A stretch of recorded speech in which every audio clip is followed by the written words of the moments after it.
Chapter 26, the last chapter, Brahmanavagga. Brahmana refers to the holy man or the religious man. This verse 383, I think is from the Tayana Gatha. Tayana Gatha is the verses of the Deva Tayana. He spoke these verses to a monk. Exert yourself and cut off the stream of craving. Discard sense desires, O religious man. Having known the destruction of volitions, become a knower of the uncreate, O religious man. So he's telling the monk to practice hard, cut the stream of craving, cut off desires also, to attain Nibbana. 384. When a holy man has reached the summit of the two paths, he knows the truth and all his fetters fall away. These two paths must be samatha and vipassana, as I mentioned. 385. He for whom there is neither this shore nor the other shore, nor yet both, who is free of cares and is unfettered, him do I call a holy man. 386. He who is meditative and stainless, settled and whose work is done, free from the asavas, having reached the highest goal, him do I call a holy man. So the real holy man has finished his work, destroyed the asavas, the uncontrolled mental outflows, and he has no more wants. So he doesn't think of this shore or the other shore or anything.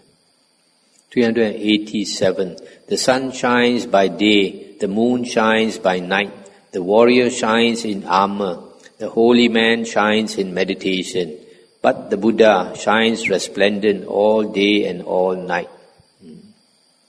When we meditate, and if we get a good meditation, light will come forth from inside of us.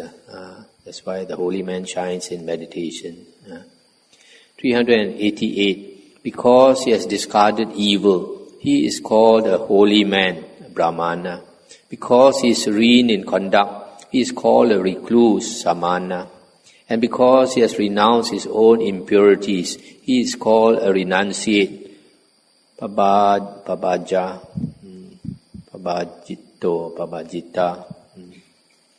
So,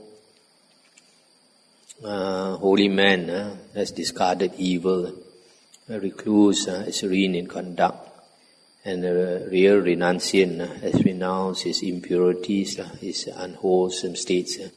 389. One should not strike a holy man, nor should a holy man, when struck, give way to anger. Shame on him who strikes a holy man, and more shame on him who gives way to anger. So this is samana dhamma, the dhamma of a monk, how a monk should behave. When anger is given to him, he should not retaliate. But that is very difficult to do. Very, very difficult to do. So if a monk can do it, it's a real monk. 290. Nothing is better for a holy man than when he holds his mind back from what is endearing. To the extent that thoughts of harming wear away, to that extent the suffering subside. So what is endearing, what is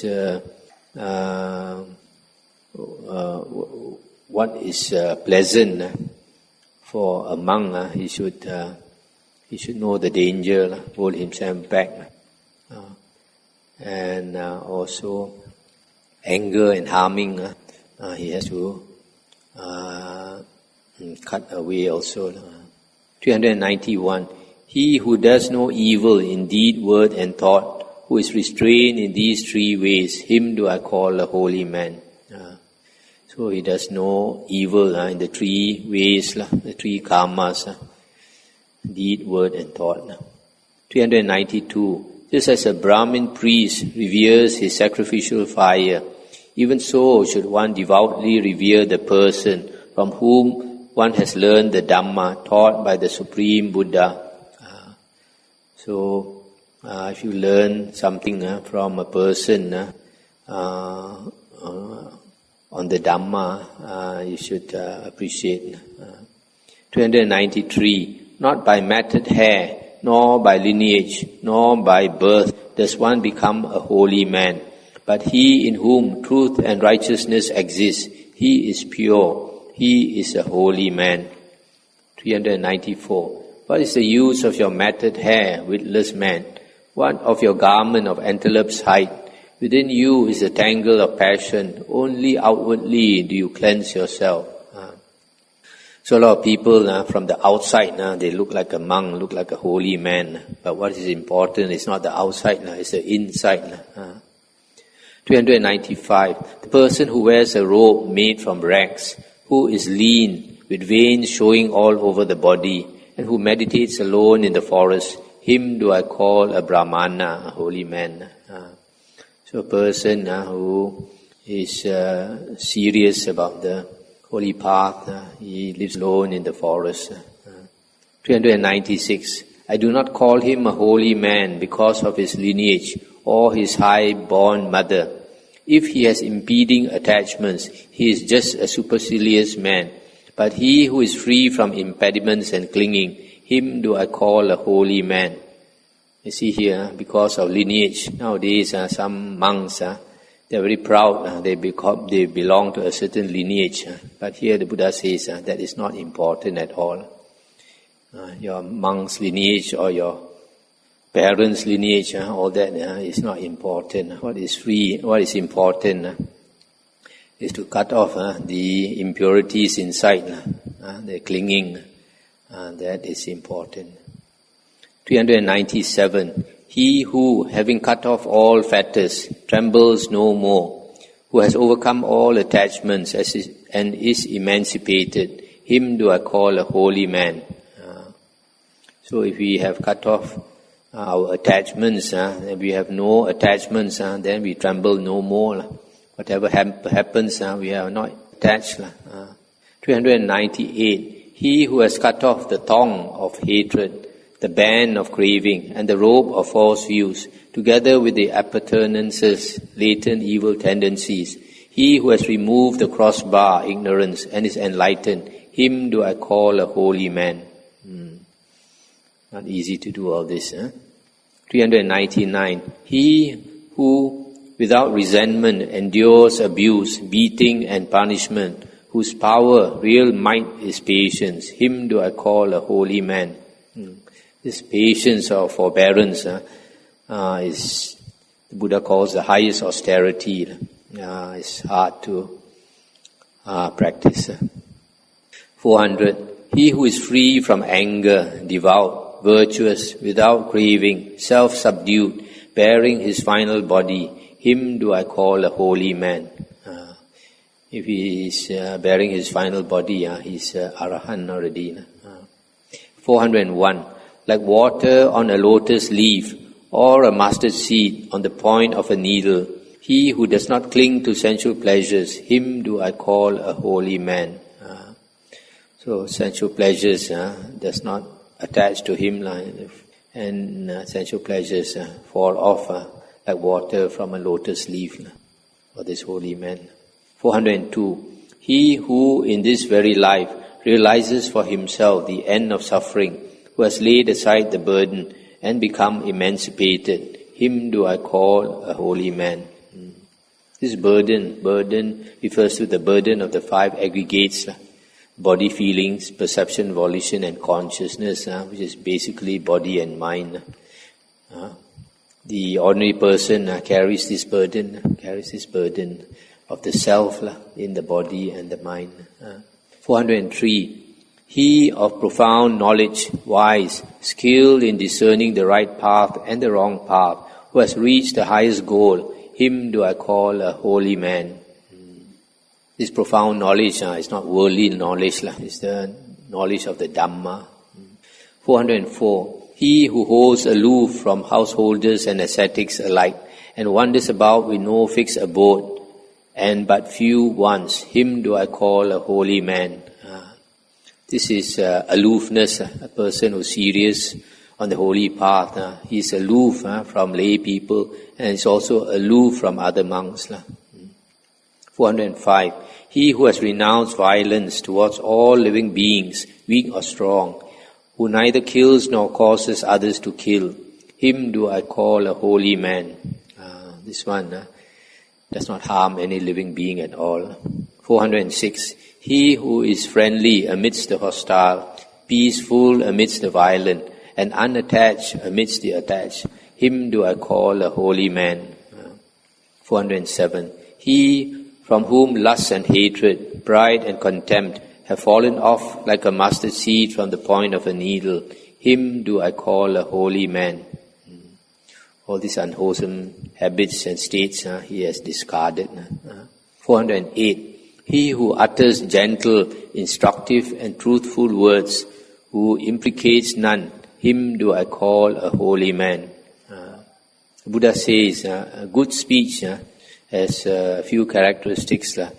It must be truthful, it must be beneficial, it must be spoken gently, it must be spoken with a mind of loving kindness, and it must be spoken at the right time. The right time. For example, when a person is angry, don't try to give him advice, he won't accept it. 409. He who in this world takes nothing that is not given to him, be it long or short, small or big, good or bad, him do I call a holy man. 410. He who wants nothing of either this world or the next, who is desire-free and emancipated or liberated, him do I call a holy man. There's no self, so he has nothing that he wants. 411. He who has no attachments, who through perfect knowledge is free from doubts and has plunged into the deathless, him do I call a holy man. 412. He who in this world has transcended the ties of both merit and demerit, who is sorrowless, stainless and pure, him do I call a holy man. Since there is no more self, so he is not attached to merit or demerit. 413. He who, like the moon, is spotless and pure, serene and clear, who has destroyed the delight in existence, him do I call a holy man.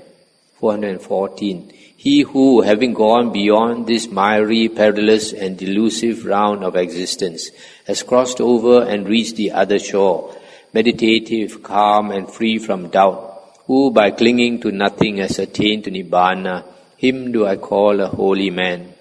415. He who, having abandoned sense pleasures, wanders about as a homeless one, who has destroyed both sensual desire and continued existence, him do I call a holy man. 416. He who, having abandoned craving, wanders about as a homeless one, who has destroyed both craving and continued existence, him do I call a holy man. 417. He who, having cast off the human bond and transcended the celestial or heavenly bond, is delivered from all bondage, him do I call a holy man. So there's no more desire to be a human or even to be a deva or devi. 418. He who, having cast off like and dislike, has become tranquil, rid of the substrata of existence, a hero who has conquered all the worlds, him do I call a holy man. There's no more like and dislikes. 419. He who in every way knows the death and rebirth of beings and is totally detached, blessed and enlightened, him do I call a holy man. He knows the death and rebirth of beings because he has the divine or heavenly eye, and he can see how beings take rebirth according to karma. 420. He whose track no gods, no angels, no humans can trace, the Arahant who has destroyed the asavas, him do I call a holy man. When an Arahant passes away, the consciousness does not continue, so he has no tracks, nobody can trace where he has gone.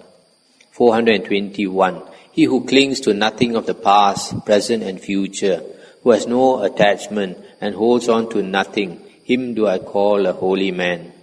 422. He, the noble, the excellent, the hero, the great sage, the conqueror, the passionless, the pure, the enlightened, him do I call a holy man. 423. He who knows his former births, who sees heaven and hell, who has reached the end of births and has attained to the perfection of supernormal insight, the sage who has reached the summit of spiritual excellence, him do I call a holy man. Okay, that's the end of the Dhammapada.